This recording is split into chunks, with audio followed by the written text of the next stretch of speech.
चलिए बिस्मिल्लाहिर्रहमानिर्रहीम। Problem number 12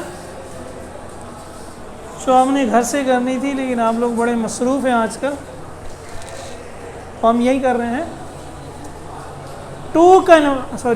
A compound microscope has an objective with a focal length of 10 millimeter। Objective की focal length को क्या कहते हैं? F1, 10 millimetre. And A tube 100 millimetre long, और 100 मिलीमीटर की ट्यूब है। मैंने आपसे कहा था कि एक ट्यूब होती है, यहाँ आई पीस होता है, यहाँ ऑब्जेक्टिव होता है। तो ट्यूब अगर 100 मिलीमीटर लॉन्ग है, इसका क्या मतलब है? ट्यूब के एक सिरे पे आई पीस है, दूसरे सिरे पे, तो ये इन दोनों के दरमियान का डिस्टेंस है। दोनों के दरमियान के डिस्टेंस को हम क्या कहते थे? लेंथ हो गई 100 millimetre. And image is produce 250 millimetre from the eyepiece. Eyepiece जो इमेज बनाता है, फाइनल इमेज, उसके डिस्टेंस क्या कहते हैं? Q2। और फाइनल इमेज क्या होती है? वर्चुअल, इसलिए माइनस लगाया, वही D है ना, -D है ये। When object is 12 millimetre from the objective, objective से 12 मिलीमीटर दूर है। याद है, कल भी डायग्राम बनाई थी। ये ऑब्जेक्टिव है, ये आई पीस है, ये ऑब्जेक्टिव से कितनी दूर है? P1। ऑब्जेक्टिव से कितनी दूर है? P1। ऑब्जेक्टिव इसकी इन्वर्टेड इमेज बनाएगा, तो इससे इसका फासला Q1, इस इमेज का आई पीस से फासला P2, और फाइनल इमेज का फासला Q2। ठीक है, करना क्या है? What is the angular magnification? तो मैग्निफिकेशन का मेन फार्मूला हमने कहा था M1 multiply by M2। M1 की जगह Q1 अपॉन P1, M2 की जगह Q2 अपॉन, अपना डेटा देखें पहले, Q1 और P1 देखें। P1 दिया हुआ है Q1 निकल आएगा P1 से और F1 से। कल भी हमने ये काम किया था। तो पहले Q1 निकाल रहे हैं, 1 upon P1 plus 1 upon Q1 is equals to 1 upon F1। Q1 निकालना है, P1 यहाँ जाके माइनस हो गया, एलसीएम हो गया F1 P1, F1 से F1 कैंसिल, P1 से P1 कैंसिल, F1 उलट दिया, F1 P1 को P1 F1 लिख दिया, कोई मसला नहीं है। ऊपर P1 minus F1, values put की, Q1 आ गया। अब Q2 भी गिवन है। अगर हमें F2 गिवन होता तो फिर Q2 और F2 से क्या निकलता? P2। लेकिन अभी उसने F2 नहीं दिया हुआ है, तो L दिया हुआ है ना। L का कोई मकसद है? L का फॉर्मूला क्या है? Q1 plus P2। L data में गिवन है, Q1 आपने निकाल लिया है, P2 निकल आएगा, Q1 यहाँ आगे माइनस हो गया, वैल्यूज पुट की, तो चारों चीज़ें आ गई, Q1 P1 Q2 P2। यहाँ वैल्यूज पुट की, Q1 की जगह Q1, P1 Q2 P2।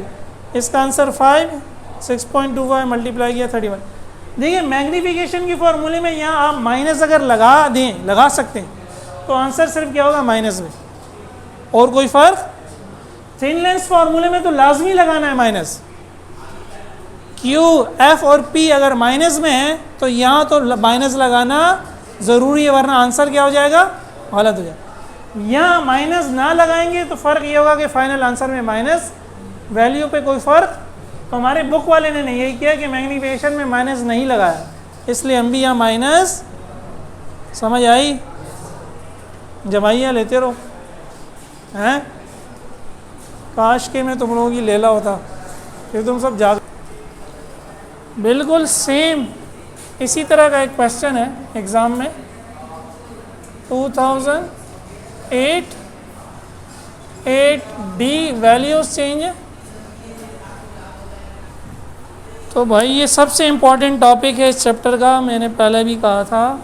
करो ये खुद से, हैं डेटा की वैल्यूज चेंज होंगी, जल्दी से करो। चले भाई, ये आप में से बहुत से लोगों ने खुद कर लिया। अगला क्वेश्चन देखते हैं।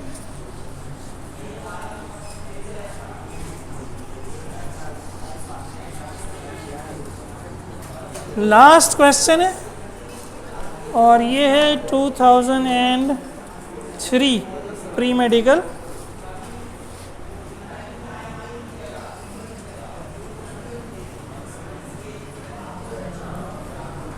देखें इसको,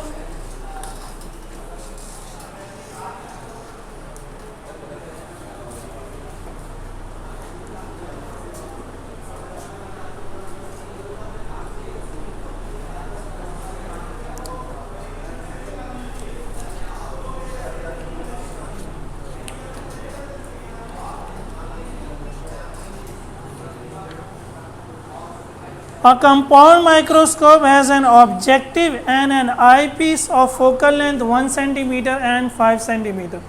Objective and eyepiece, ऑब्जेक्टिव की 1 सेंटीमीटर, आई पीस की, वैसे तो क्लियर है सेंटेंस से, लेकिन जो कम है वो ऑब्जेक्टिव होगा। ऑब्जेक्टिव की फोकल लेंथ कंपाउंड माइक्रोस्कोप में क्या होती है? कम। अगर तो इंग्लिश समझ में नहीं आ रही, जो कम है तो वो F1 है, जो ज़्यादा वो F2 है।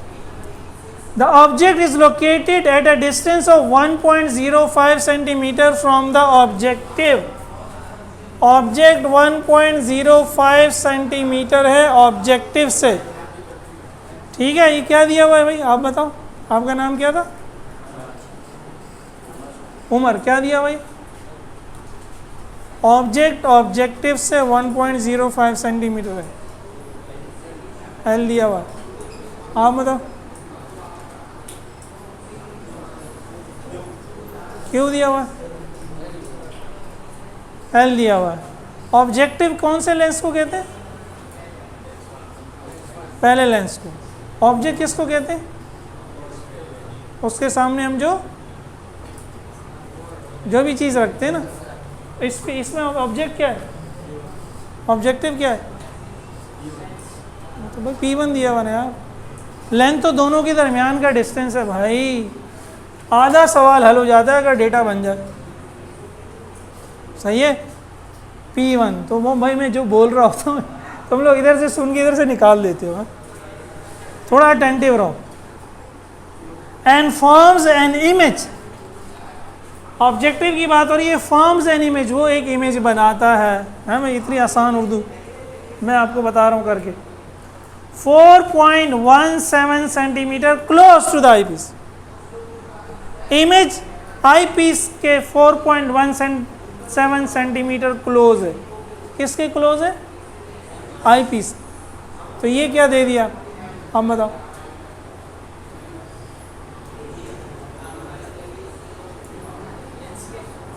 हैं, तुम बताओ। P2 दे दिया ना यार, वेरी गुड। ये इमेज आई पीस के करीब है तो P2 है ना, और क्या है? अगर वो कहता कि इमेज ऑब्जेक्टिव से इतनी दूर है तो Q1 होता। अभी कह रहे हैं जो इमेज बन रही है ये आई पीस के करीब है। कितनी करीब है? 4.17 सेंटीमीटर। करना क्या है? Find the separation of the lenses. लेंसों की जुदाई निकालो भाई, इनकी जुदाई। तो इनकी जुदाई L है, L तो निकालना है। सही है, बेचारे दूर हैं, एक दूसरे से जुदा हैं। Number 2, and the magnifying power of the microscope. Magnifying power निकालो। ब्रैकेट में कह रहा है D25 है। क्यों कह रहा है? इसका मतलब है Q2 नहीं गिवन ना, Q2 माइनस D होगा, और सेंटीमीटर में सारी वैल्यू, तो 25 सेंटीमीटर होगा। सही है भाई? अच्छा, ये है आपका डेटा। अब मेरे ख्याल में आपको अल्लाह ताला ने अगर थोड़ी सी भी हिम्मत दो तो आप ये खुद कर सकते हो।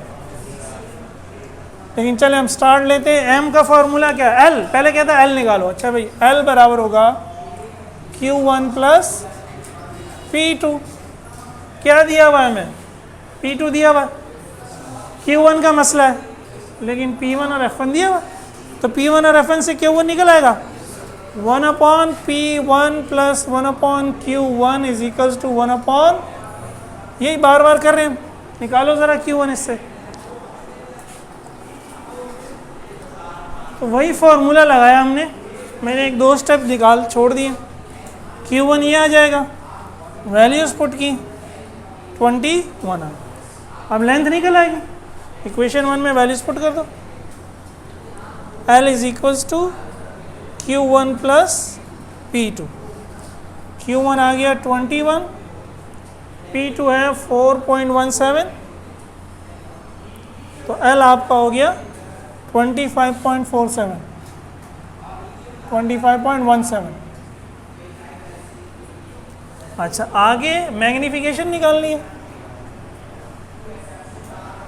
तो मैग्नीफिकेशन वही M1 इंटू M2। अब देखिए M1 क्या, हम ये Q1 अपॉन P1 कर सकते हैं, M2 Q2 अपॉन, सारी चीज़ें पता चल गई हैं। देखिए Q1 क्या है 21, P1 क्या है 1 पॉइंट, Q2 क्या है 25, P2 क्या है 4.17, तो 21 अपॉन 1.05 क्या हो जाएगा, ये तो 6 हो जाएगा, ये 20 हो जाएगा ना, तो 20 मल्टीप्लाई बाय 6 कितना हो गया 120। अब देखो कल भी मैंने आपको समझाया था, वैसे तो ये M निकल आया ना, लेकिन अगर Q2D है, अगर Q2 और F2 गिवन है, तो हम M2 एक और तरह से भी निकाल सकते हैं। ठीक है, क्या another method for मैग्नीफिकेशन, इन दोनों में से एक करना, दोनों नहीं कर देना। दूसरा मेथड क्या होगा कि M बराबर है M1 इंटू M1 तो वही है Q1 अपॉन M2 की जगह D अपॉन F2 प्लस 1, तो Q1 अपॉन P1 वही 21 अपॉन 1.05, D 25, F2 5, तो 21 अपॉन 1.05 वही 20, 25 अपॉन 5 5 प्लस 1, तो वही 6 हो गया, वही आंसर आ गया। ठीक है, इसमें बस कंडीशन ये होती है कि Q2D होगा जब लगेगा, वरना तो नहीं लगेगा, वरना तो नहीं लगेगा। ठीक है, वो फॉर्मूला तो हर जगह लगेगा। तो अल्हम्दुलिल्लाह कंपाउंड माइक्रोस्कोप का टॉपिक हमने पढ़ लिया। कंपाउंड माइक्रोस्कोप से मिलता जुलता है लास्ट टॉपिक जो रिड्यूस सिलेबस में है, एस्ट्रोनॉमिकल टेलीस्कोप। चले हम ये वीडियो ब्रेक करते हैं, नई वीडियो बनाते हैं, उसके लिए छोटी सी डिटेल में कल पढ़ेंगे।